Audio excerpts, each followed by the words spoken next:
India fought tooth and nail to keep the series alive, as Mithali Raj not only led the side to victory, but along the way just notched up the highest run scorer in women's cricket.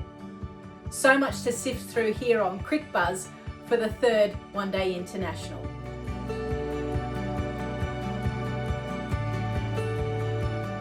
India have managed not the impossible, but certainly a challenging task by beating England in the third one-day international.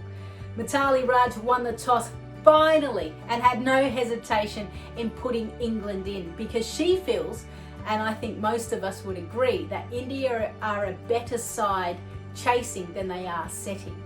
So they got their wish, and when the first wicket fell of Tammy Beaumont, you sense that this pitch was completely different to what we've seen throughout this series. It was lower and it was so much slower than what we've seen. So that meant that these conditions certainly suited India from a bowling perspective and no doubt from a batting perspective. For England, they had to do something different. They had to set on a difficult pitch. Just when certain players were trying to up their scoring, like a Laura Winfield-Hill, Heather Knight and Nat Siva, who seemed like she was playing on a different pitch, their wickets fell. Maybe it was dot ball pressure, maybe it was the fact they were looking for a boundary, maybe it was poor execution in shot. But what it did do, it opened the door for India.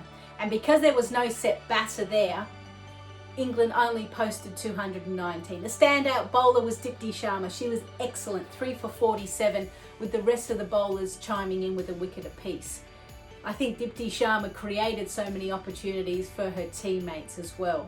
With only 219 on the board, India wanted to get off to a good start, and they were expecting Shafali Verma to give them that. It wasn't her this time. It was Smriti Mandhana, who seemed to find the form that we all know and love.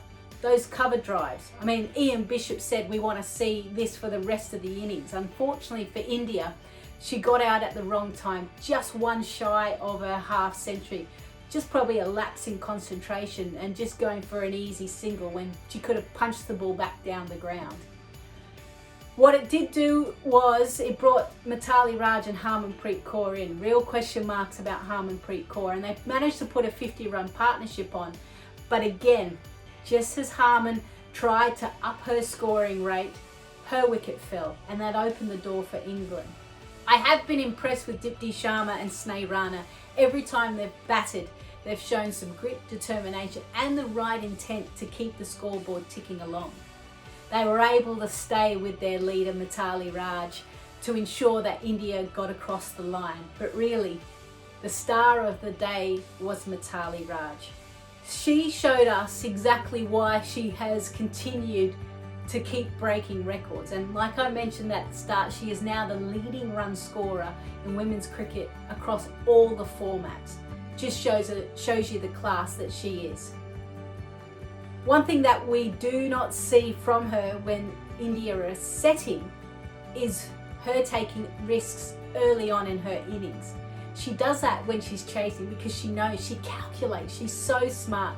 You see her, it doesn't matter any time of the game, she stands there before she faces the ball, she counts the field, she just looks up, she adjusts the helmet and away she goes. She gets into her zone. And because when she's chasing, she knows when to flip the switch, she does so well that you wonder and you get frustrated sometimes with her. Why can't she do that when India is setting? I know, having bowled to her, you bowl a number of dots and then out of nowhere, she picks you up and hits you straight back over your head with so much ease. You go, I can't understand why you don't do that more often than not. But it doesn't matter in this case because she chases so well. I think she averages over 100 in ODI chases, just an outstanding feat. She was, like I said, the star of the day. India now back in the series. Points now are 6-4 to England with 3 T20s to play. England would be disappointed that they weren't able to close out the series in this final one-day international. They would have been wanting to show that their bowlers can defend a modest total.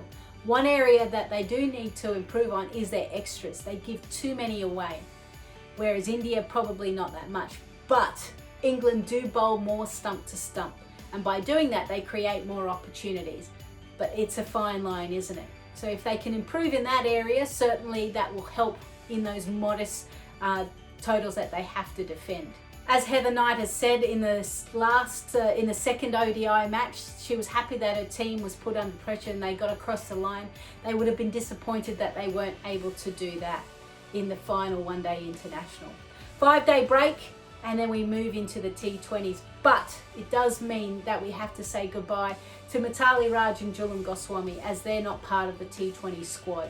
You get a sense that this will be the last time that we see them on English soil, and they certainly have left us with plenty of memories.